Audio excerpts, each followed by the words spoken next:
दोस्तों, स्वागत है आपका आपके चैनल एग्ज़ाम राही में। आशा है कि आप लोग स्वस्थ होंगे और अपनी पढ़ाई में निरंतर बने हुए होंगे। जैसा कि आपने पीछे की क्लास में देखा हुआ है कि हम एनसीईआरटी की रीडिंग कर रहे हैं और साथ ही उसको समझते हुए चल रहे हैं, जो भी हमारे परीक्षा की दृष्टि से इम्पॉर्टेंट है और जिन चीज़ों को समझना ज़रूरी है। इसी रीडिंग और अंडरस्टैंडिंग के क्रम में आज हम लोग फ्रांस की क्रांति का तीसरा पार्ट पढ़ेंगे, जिसमें हम देखेंगे कि जब राजा ने नवनिर्मित संविधान पर हस्ताक्षर कर दिया है उसके बाद क्या चीज़ें और घटित होती हैं। तो यहाँ पे जो शीर्षक है वो हमारे चैप्टर का शीर्षक है फ्रांस में राजतंत्र का उन्मूलन, अर्थात राजतंत्र का खात्मा और गणतंत्र की स्थापना, अर्थात वहाँ पे राजतंत्र किस तरह से खत्म हो रहा है और गणतंत्र की स्थापना कैसे हो रही है।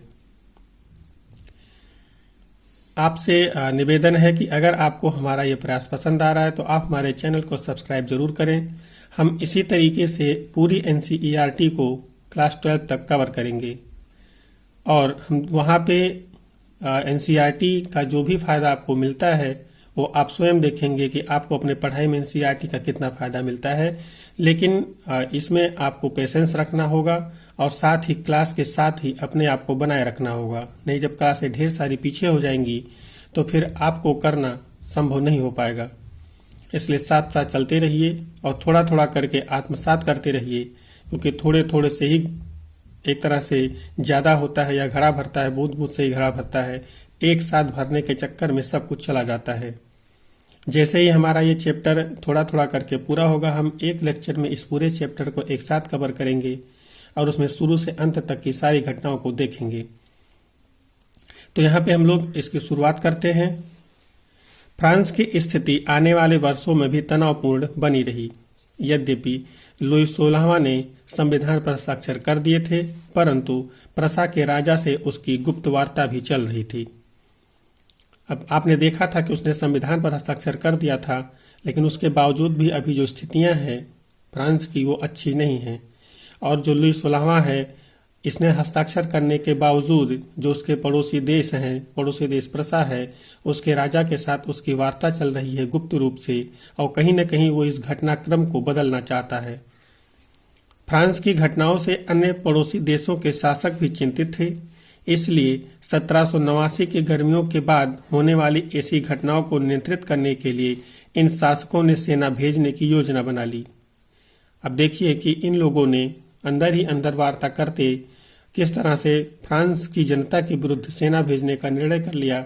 अर्थात अब दूसरे देश की सेनाएं फ्रांस में आएंगी और यहाँ के जो जनता आक्रोशित है उसको एक तरह से दबाने का कार्य करने की कोशिश ये लोग करेंगे। लेकिन जब तक इस योजना पर अमल होता, अप्रैल 1792 में नेशनल असेंबली ने प्रसा एवं ऑस्ट्रिया के विरुद्ध युद्ध की घोषणा का प्रस्ताव पारित कर दिया। अब यहाँ पे जो घटनाक्रम है वो थोड़ा सा उल्टा हो गया। ये लोग फ्रांस के अंदर अपनी सेना भेजने की योजना बना रहे हैं, लेकिन जो इस समय फ्रांस है, यहाँ पे जो नवनिर्मित नेशनल असेंबली थी, इसने ही जो प्रसा है और ऑस्ट्रिया है, जिससे कि इनकी गुप्त वार्ता चल रही थी, उनके खिलाफ ही युद्ध की घोषणा कर दी। प्रांतों से हजारों स्वयंसेवी सेना में भर्ती होने के लिए जमा होने लगे। उन्होंने इस युद्ध को यूरोपीय राजाओं एवं कुलीनों के विरुद्ध जनता की जंग के रूप में लिया। उनके होठों पर देशभक्ति की जो तराने थे, उनमें कवि राजट दी लाइल द्वारा रचित मार्सिले भी था। यह गीत पहली बार मार्सिलेस के स्वयंसेवियों ने पेरिस की ओर कूच करते हुए गाया था। इसलिए इस गाने का नाम मार्सिले हो गया, जो अब फ्रांस का राष्ट्रगान है। था जो फ्रांस का राष्ट्रगान हो मार्सिले है। और मार्सिले जो है, जब यहाँ के फ्रांस के एक तरह से स्वयंसेवी हैं या क्रांतिकारी ही कह लीजिए, वो जब पेरिस की तरफ कूच कर रहे थे, अर्थात अपने मेन सिटी की तरफ कूच कर रहे थे, वहाँ पे जंग लड़ने के लिए अपने राजा से या अपने राजा के विरुद्ध, तब उन्होंने इस गाने को गाया था, जो कि वहाँ का राष्ट्रगान बन गया। और जब यहाँ पे युद्ध की घोषणा होती है तो इसको इस देश के सभी जो देशभक्त हैं, जो नौजवान हैं, वो राजा के विरुद्ध और साथ ही जो कुलीन हैं, जो कि उनको अभी तक दबा के रखे हुए थे, परेशान करके रखे हुए थे, हमेशा उनको कुछ न कुछ दिक्कतें उत्पन्न करते रहते थे, उनके विरुद्ध इन्होंने इस युद्ध को लिया, जिससे इस युद्ध में लड़ने वालों की संख्या कहीं न कहीं बहुत ही ज़्यादा हो गई। क्रांतिकारी युद्धों से जनता को भारी क्षति एवं आर्थिक कठिनाइयां झेलनी पड़ी। पुरुषों के मोर्चे पर चले जाने के बाद घर परिवार और रोजी रोटी की जिम्मेवारी औरतों के कंधे पर आ पड़ी। देश की आबादी के एक बड़े हिस्से को ऐसा लगता था कि क्रांति के सिलसिले को आगे बढ़ाने की जरूरत है, क्योंकि 1791 के संविधान से सिर्फ अमीरों को ही राजनीतिक अधिकार प्राप्त हुए थे। लोग राजनीतिक क्लबों में अड्डे जमाकर सरकारी नीतियों और अपनी कार्य योजना पर बहस करते थे। इनमें से जैकोबिन क्लब सबसे सफल था, जिसका नाम पेरिस के भूतपूर्व कॉन्वेंट ऑफ सेंट जेकब के नाम पर पड़ा था, जो अब इस राजनीतिक समूह का अड्डा बन गया था। इस पूरी अवधि में महिलाएं भी सक्रिय थीं और उन्होंने भी अपने क्लब बना लिए। इस अध्याय के खंड 4 में आप उनकी गतिविधियों एवं मांगों के बारे में और जानेंगे। कहने का तात्पर्य यहाँ पे है कि आपने अगर पीछे की 2 क्लासों को देखा हुआ है तो आपने इस पैराग्राफ को भली भांति समझ लिया होगा, क्योंकि यहाँ पे इन जिन चीज़ों की बात की जा रही है इनको पीछे हम अच्छे से एक्सप्लेन कर चुके हैं। इसमें सिर्फ और सिर्फ इतना ही था, एक तो जब घर के पुरुष युद्ध में चले गए, जंग के लिए चले गए, तो जो घर परिवार की रोजी रोटी था, घर परिवार की जिम्मेदारी तो महिलाओं के कंधे पे आ गई। और आपने देखा था कि जो महिलाएं हैं वो भी इस क्रांति में हिस्सा ले रही हैं, लेकिन अपनी जिम्मेवारी को भी वो बाखूबी निभा रही हैं। लेकिन जो एक वर्ग है, फ्रांस का एक वर्ग है, वो क्यों चाहता है कि इस क्रांति को आगे बढ़ाने की ज़रूरत है, तो इसकी एक लाइन से ही स्पष्ट हो जाता है कि संविधान में सिर्फ अमीरों को ही राजनीतिक अधिकार प्राप्त हुए थे। आपने इसको देखा था कि सिर्फ और सिर्फ वहाँ पे कुछ अमीर कुलीन वर्ग के कुछ अमीर को ही राजनीतिक अधिकार दिए गए थे वोट करने का, और बाकी किसी को भी अधिकार नहीं दिया गया था। तो जो संविधान है उसके खिलाफ भी लोग अभी एक तरह से इकट्ठे हो रहे हैं और उन्हें अपने अधिकारों की मांग के प्रति सभी लोगों को सचेत कर रहे हैं। और आगे चूंकि अब लोगों को इकट्ठा होना है तो कहीं ना कहीं उनको एक ग्रुप की आवश्यकता पड़ेगी, तो ये लोग जो है अपने अपने क्लब बना रहे हैं, छोटे छोटे ग्रुपों का निर्माण कर रहे हैं, जिसमें जो जैकोबिन क्लब है वो सबसे ज़्यादा प्रसिद्ध है। यहाँ पे सबसे ज़्यादा लोग इकट्ठा हो रहे हैं। इसी अवधि में, इसी समय में जो महिलाएं हैं वो भी कहीं ना कहीं अपने घर से बाहर निकल करके वो भी अपने अधिकारों के प्रति पूरी तरह से समर्पित हो रही हैं, क्योंकि आपने देखा था कि जो महिलाएं हैं उनको एक तरह से निष्क्रिय नागरिक माना गया था। निष्क्रिय नागरिक जिनकी राजनीति में और यहाँ तक कि संविधान में या किसी भी जगह पे कोई भागीदारी नहीं थी। तो इसलिए महिलाएं भी अपने अध्याय के अपने क्या कहते हैं अधिकारों के प्रति जागरूक हो रही हैं और वो भी क्लबों का निर्माण कर रही हैं, जिनके बारे में हम आगे देखेंगे। जैकोबिन क्लब के सदस्य मुख्यतः समाज के कम समृद्ध हिस्से से आते थे। इनमें छोटे दुकानदार और कारीगर जैसे जूता बनाने वाले, पेस्ट्री बनाने वाले, घड़ी साज, छपाई करने वाले और नौकर व दिहाड़ी मजदूर शामिल थे। उसका नेता मैक्सिमिलियन रोबेस्पियर था, अर्थात जो जैकोबिन क्लब बन रहा था, जो सबसे प्रसिद्ध था, जिसमें लोग इकट्ठे हो रहे थे, इसमें जो व्यक्ति होते थे, जो सब लोग होते थे, वो एक तरह से कम समृद्ध लोग होते थे। आपको पता ही है कि जो कम समृद्धशाली लोग हैं वही तो अपने अधिकार के प्रति इस वक्त जागरूक हो रहे हैं। तो इनका जो नेता है वो मैक्सिमिलियन रोबेस्पियर था। जैकोबिन के एक बड़े वर्ग ने गोदी कारीगरों की तरह धारीदार लंबी पतलून पहनने का निर्णय किया था। जो जैकोबिन है वो उसके कुछ सदस्यों ने और बहुतायत सदस्यों ने कह लीजिए कि धारीदार पतलून पहनने का निर्णय लिया। ऐसा उन्होंने समाज के फैशन परस्त वर्ग, खास तौर से घुटने तक पहने जाने वाले ब्रीचेस अर्थात घुटन्ना पहनने वाले कुलीनों से खुद को अलग करने के लिए किया था। यह ब्रीचेस पहनने वाले कुलीनों की सत्ता समाप्ति के ऐलान का उनका तरीका था। तो आप यहाँ पे देख रहे हैं किस तरह से ये लोग समाज में अपने आप को अलग कर रहे हैं, अपने आप को अलग दिखाने की कोशिश कर रहे हैं, एक क्लब के सदस्य होने की तरह अब व्यवहार अपना कर रहे हैं और कहीं न कहीं अपने अधिकारों के प्रति वो अब पूरी तरह से जागरूक हैं और कुलीनों से वो अपने आप को अलग कर ले रहे हैं। उनसे जो वहाँ पे एक फैशन है, जो कि कपड़ा है वहाँ पे प्रसिद्ध है, जो कि घुटनों तक हुआ करता है, उन्होंने उसको ना पहन करके अब दूसरा कपड़ा पहनना शुरू किया, जिससे उनका एक अलग पहचान सुनिश्चित हो सके। इसीलिए जैकोबिनों को सौकुलात के नाम से जाना जाता था, जिसका शाब्दिक अर्थ होता था बिना घुटनने वाले। सौकुलात पुरुष लाल रंग की टोपी भी पहनते थे, जो स्वतंत्रता का प्रतीक था, लेकिन महिलाओं को ऐसा करने की अनुमति नहीं थी। अब यहाँ पे आप देखिए कि जो कुछ लोग हैं कम समृद्धशाली वर्ग, जिन्होंने जैकोबियन क्लब का निर्माण किया है, उसके सदस्य हैं, वो लोग अपने आप को किस तरह से अलग रख रहे हैं, लेकिन इस अलग होने के दौर में महिलाओं को इसकी आज़ादी अभी नहीं है कि वो भी ऐसा कुछ गलत अलग कर सकें, जबकि महिलाओं ने भी अपने ऐसे क्लबों का निर्माण करना शुरू कर दिया था अपने अधिकारों की मांग के लिए। सन 1792 की गर्मियों में जैकोबिनों ने खाद्य पदार्थों की महंगाई एवं अभाव से नाराज पेरिस वासियों को लेकर एक विशाल हिंसक विद्रोह की योजना बनाई। आपने देखा था जो एक तरह से क्रांति की शुरुआत हुई थी, वो कहीं न कहीं खाद्य पदार्थों को के स्तर पर भी हुई थी। पावरोटी जो कि यहाँ का प्रमुख भोजन था, वो वही मिलना भी बंद हो गया था, और मिल भी रहा था तो बहुत महंगा था, जिसको लेकर के भी एक तरह से क्रांति फूटी थी। तो वो अभी भी कहीं न कहीं बनी हुई है समाज में, वो समस्या वो भी गई नहीं है, और इसी को लेकर के अब जो विद्रोह है वो कहीं न कहीं हिंसक विद्रोह के रूप में आगे दिखाई देगी। 10 अगस्त की सुबह उन्होंने टुलेरिये के महल पर धावा बोल दिया, राजा के रक्षकों को मार डाला और खुद राजा को कई घंटों तक बंधक बनाए रखा। बाद में असेंबली ने शाही परिवार को जेल में डाल देने का प्रस्ताव पारित किया। नए चुनाव कराए गए। 21 वर्ष से अधिक उम्र वाले सभी पुरुषों, चाहे उनके पास संपत्ति हो या नहीं, को मतदान का अधिकार दिया गया। अब यहाँ पे एक बदलाव आया, जिससे कहीं न कहीं इस क्रांति को, इस आंदोलन को कम करने में मदद मिलेगी कि जो मतदान का अधिकार था, जो कि अभी सिर्फ कुछ लोगों के पास था, उसको अब 21 वर्ष से उम्र के सभी लोगों और सभी पुरुषों को दे दिया गया, जिससे अब इस समस्या का निदान ढूंढा जा सके। लेकिन अभी आपने यहाँ पे एक शब्दों पर गौर किया होगा तो देखा होगा कि महिलाओं को अभी भी नहीं दिया गया है, अर्थात महिलाओं की बात यहाँ पे नहीं की गई है, सिर्फ और सिर्फ पुरुषों की बात यहाँ पे की गई है। नवनिर्मित असेंबली को कन्वेंशन का नाम दिया गया।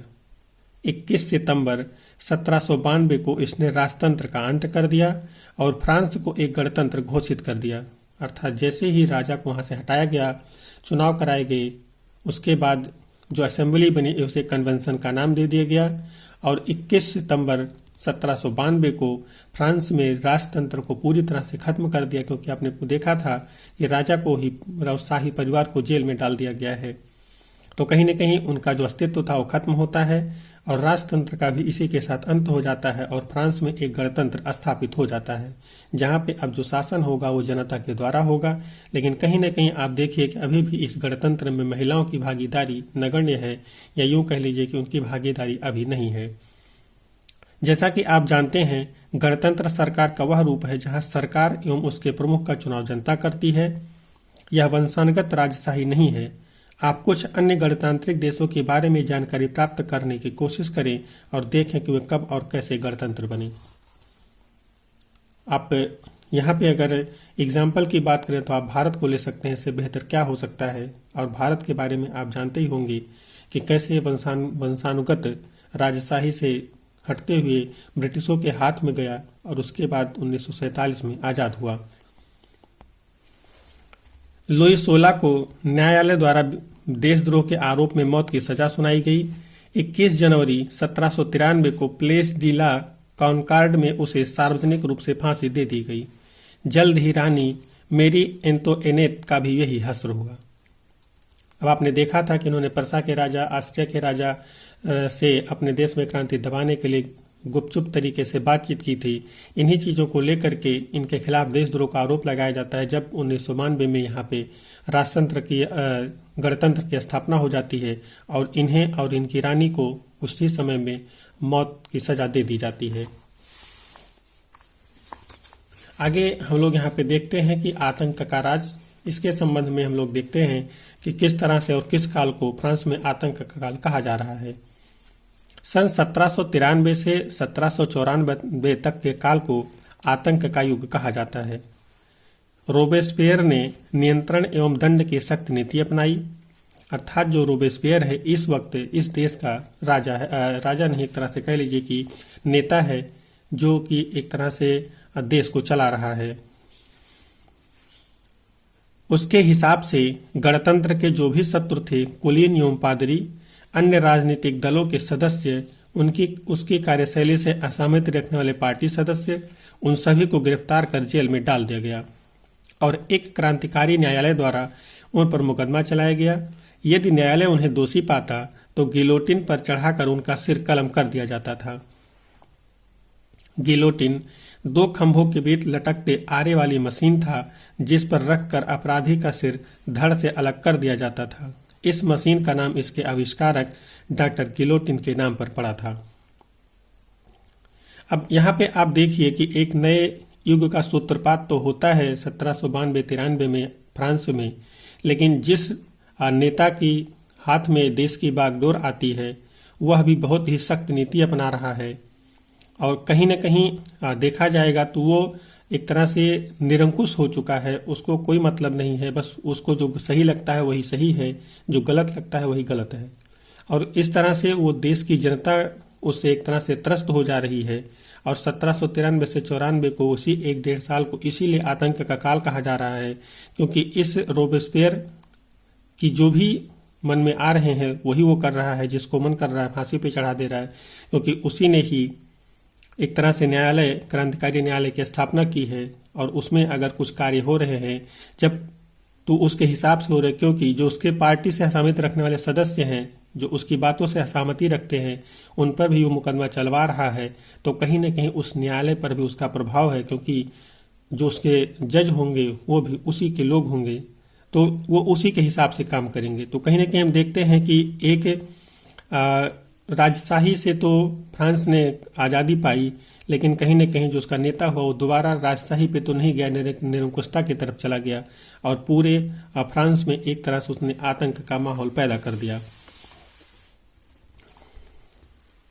रोबेस्पियर सरकार ने कानून बनाकर मजदूरी एवं कीमतों की अधिकतम सीमा तय कर दी, गोश्त एवं पावरोटी की राशनी कर दी गई, किसानों को अपना अनाज शहरों में ले जाकर सरकार द्वारा तय कीमत पर बेचने के लिए बाध्य किया गया, अपेक्षाकृत महंगे सफ़ेद आटे के इस्तेमाल पर रोक लगा दी गई, सभी नागरिकों के लिए साबुत गेहूं से बनी और बराबरी का प्रतीक माने जाने वाली समता रोटी खाना अनिवार्य कर दिया गया, बोलचाल और संबोधन में भी बराबरी का आचार व्यवहार लागू करने की कोशिश की गई।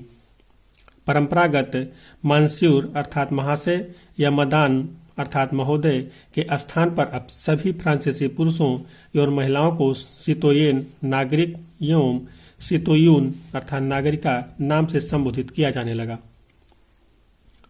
चर्चों को बंद कर दिया गया और उनके भवनों को बैरक या दफ्तर बना दिया गया। अब यहाँ पे आप देखिए कि किस तरह से एक तरह से पूरे निरंकुशता के साथ ये शासन कर रहा है, हर चीज़ों की कीमतें तय कर रही। चलिए कुछ चीज़ें तो ठीक हो रही हैं, लेकिन अगर आप किसान को मजबूर कर रहे एक तरह से कि आप जो भी अपना उत्पाद बेचेंगे वो शहरों में ही ले जाकर और सरकार को ही सिर्फ बेच सकते हैं और किसी को नहीं बेच सकते, साथ ही जो भी कीमतें सरकार द्वारा तय की गई हैं उसी पे ही आपको बेचना है, तो कहीं ना कहीं इससे किसानों को घाटा जरूर होगा। साथ ही जो आटे का इस्तेमाल है उन पे रोक लगा दे रहे हैं और तमाम तरह के और सारे कामों को ये लोग कर रहे हैं, तो कहीं न कहीं इससे भी जनता में एक असंतोष का भाव उत्पन्न होगा, क्योंकि इतनी निरंकुश सरकार की आशा शायद फ्रांस के लोगों ने नहीं की होगी जो उसे अब मिल रही है। शायद वो सोच रहे होंगे कि इससे अच्छा तो राजतंत्र ही था, ये हम कहाँ फंस गए। लेकिन जब भी कोई ऐसी चीज़ें होती हैं तो कहीं न कहीं उसके खिलाफ लोगों में असंतोष का भाव आता है और जल्द ही वो एक क्रांति के रूप में बदल जाती है। रोबेस्पियर ने अपनी नीतियों को इतनी सख्ती से लागू किया कि उसके समर्थक भी त्राही त्राही करने लगे। अंततः जुलाई 1794 में न्यायालय द्वारा उसे दोषी ठहराया गया और गिरफ्तार करके अगले ही दिन गिलोटिन पर चढ़ा दिया गया। अब यहाँ पे देखिए कि जिस न्यायालय की इसने स्थापना की थी उसी न्यायालय ने ही इसको 1794 में एक तरह से दोषी ठहरा दिया। और दोषी ठहराना इनके लिए शायद आसान इसलिए हो गया था क्योंकि जो जनता थी उसके साथ साथ जो रोबेस्पियर के समर्थक थे वो भी अब परेशान हो चुके थे। तो इन्हें भी 1794 में पकड़ करके और फांसी पर दोषी ठहरा करके फांसी दे दिया जाता है। और इस तरह से एक नए युग का जो सूत्रपात हुआ था उसका एक बार फिर से अंत होता है और आगे अब एक नए और युग का जो एक तरह से उदय है वो फ्रांस में होगा। डायरेक्टरी शासित फ्रांस। जैकोबिन सरकार के पतन के बाद मध्य वर्ग के संपन्न तबके के पास सत्ता आ गई। नए संविधान के तहत संपत्तिहीन तबके को मताधिकार से वंचित कर दिया गया। इस संविधान में 2 चुनी हुई विधान परिषदों का प्रावधान था। इन परिषदों ने 5 सदस्यों वाली एक कार्यपालिका डायरेक्टरी को नियुक्त किया। इस प्रावधान के जरिए जैकोबिनों पे शासनकाल वाली एक व्यक्ति केंद्रित कार्यपालिका से बचने की कोशिश की गई, लेकिन डायरेक्टरों का झगड़ा अक्सर विधान परिषदों में होता और तब परिषद उन्हें बर्खास्त करने की चेष्टा करती। डायरेक्टरी की राजनीतिक अस्थिरता से सैनिक तानाशाह नेपोलियन बोनापार्ट के उदय का मार्ग प्रशस्त कर दिया। अब आप यहाँ पे देख रहे हैं कि किस तरह से रोबेस्पियर के सत्ता से हटने के बाद या उन्हें मौत की सजा देने के बाद जो देश है मध्य वर्ग के जो लोग हैं, जो उसके संपन्न लोग हैं, उनके पास ये सत्ता चली जाती है और इन लोगों ने एक नए संविधान का निर्माण किया। और उस संविधान में जो जिनके पास संपत्ति नहीं थी उनको मताधिकार से वंचित कर दिया गया। एक तरह से देखिए तो वापस जब देश स्वतंत्र हुआ था 91 में नया संविधान बना था और वहाँ पे उसके बाद आगे 92 में लगभग सभी पुरुषों को 21 वर्ष से उम्र के सभी पुरुषों को मताधिकार दे दिया गया था। वापस इसको वहीं पे लेके चला जाया गया कि सिर्फ और सिर्फ जिसके पास संपत्ति है उनको वापस मताधिकार का अधिकार दिया गया, बाकी सबसे अधिकार छीन लिए गए। और जो यहाँ पे एक तरह से नई सत्ता स्थापित की गई थी जिसे डायरेक्टरी बोला जा रहा था, इन लोगों के झगड़े भी कहीं ना कहीं चलते रहते थे। और जो कार्यपालिका थी वो इन लोगों को अक्सर विधान परिषदों या वहाँ पे जहाँ पे भी ये इनकी एक तरह से पोस्टिंग कलेजिए होती थी वहाँ पे बर्खास्त ही कर सकती थी और खासकर विधान परिषद के संदर्भ में और कर क्या सकती थी। लेकिन कहीं ना कहीं क्योंकि जब अभी सत्ता उनके हाथ में है तो ये चीज़ें होना बहुत संभव नहीं हो पा रहा था। इन्हीं सभी चीज़ों की एक परिणति थी कि वहाँ पे फ्रांस में नेपोलियन बोनापार्ट का उदय होता है। और एक तरह से हम लोग देखेंगे आगे कि नेपोलियन बोनापार्ट किस तरह से फ्रांस को एक अलग रास्ते पर लेके जाएगा। सरकार के स्वतंत्र स्वरूप में इस सभी परिवर्तनों के दौरान स्वतंत्रता, विधि सम्मत समानता और बंधुत्व प्रेरक आदर्श बने रहे। इन मूल्यों ने आगामी सदी में न सिर्फ फ्रांस बल्कि बाकी यूरोप के राजनीतिक आंदोलनों को भी प्रेरित किया। जो भी फ्रांस में घटनाएं हो रही हैं, इन घटनाओं का विश्व पे असर हो रहा है और तमाम तरह के यूरोपीय जो देश हैं वो भी इसी आंदोलन से प्रेरणा लेकर के स्वयं भी आंदोलित हो रहे हैं और अपने अधिकारों के प्रति लड़ रहे हैं। तो इस तरह से हमने यहाँ पे देखा इस चैप्टर में कि किस तरह से लुई 16वां का आतंक खत्म होता है। उसके बाद रोबेस्पियर का एक तरह से शासन आता है, लेकिन वो भी निरंकुश निकलता है। जनता उससे त्राय त्राय करती है, उसके समर्थक भी त्राय त्राय करने लगते हैं और उसको भी न्यायालय द्वारा दोषी मान करके, दोषी पा करके फांसी पे चढ़ा दिया जाता है। और जो फ्रांस है वो अब एक नए तबके के अंडर में आ चुका है, मध्य वर्ग के संपन्न तबके के वर्ग में आ चुका है और इन लोगों ने वापस फ्रांस को वहीं धकेल दिया है जहां से फ्रांस ने शुरू किया था। तो इसी जो घटनाक्रम है इसी के तहत ही आगे हम लोग देखते हैं कि नेपोलियन बोनापार्ट का उदय होता है और वह कहीं न कहीं एक तरह से सैनिक तानाशाह है। और आप लोगों ने कहीं न कहीं नेपोलियन का नाम जरूर सुना होगा कि किस तरह से उसने अपने शासन को, अपने काल को चलाया था। तो आगे हम लोग इसके बारे में पढ़ेंगे और आगे भी कुछ जो और चीज़ें उसको भी देखेंगे कि फ्रांस में कैसे महिलाएं भी आंदोलित हो रही हैं, आगे दास प्रथा का किस तरह से अंत हो रहा, इन सारी चीज़ों को हम आगे देखेंगे। इस क्लास में हम लोग यहाँ तक ही इसको रखेंगे। यहाँ तक हम अगर देखें तो हम लोगों ने आज जो पढ़ा है उसमें सबसे पहला था कि जो फ्रांस है उसमें क्रांति की शुरुआत कैसे हो रही है, किन कारणों से हो रही है।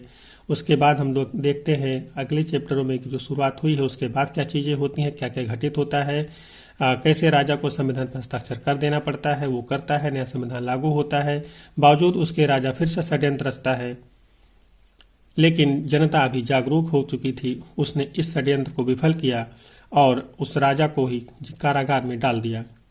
बाद में हम लोग देखते हैं एक नया नेता रोबेस्पियर के तहत शासन चलता है, लेकिन वह भी निरंकुश निकलता है और उसे भी अंततः फांसी पर चढ़ा दिया जाता है। और अब आगे हम लोग देखेंगे कि जो सत्ता है वो कैसे चलती है। तो इस क्लास को हम लोग यहाँ पे ख़त्म करते हैं। आशा है कि आप लोगों को हमारा ये प्रयास पसंद आ रहा होगा। अगर पसंद आ रहा तो चैनल को सब्सक्राइब करें, वीडियो को ज़्यादा से ज़्यादा शेयर करें जिससे अधिक से अधिक लोग इसका फ़ायदा ले सकें। साथ ही कमेंट के माध्यम से ज़रूर बताएं कि आपको और किस चीज़ की आवश्यकता है। तो मिलते हैं आपसे अगले वीडियो में, तब तक के लिए जय हिंद।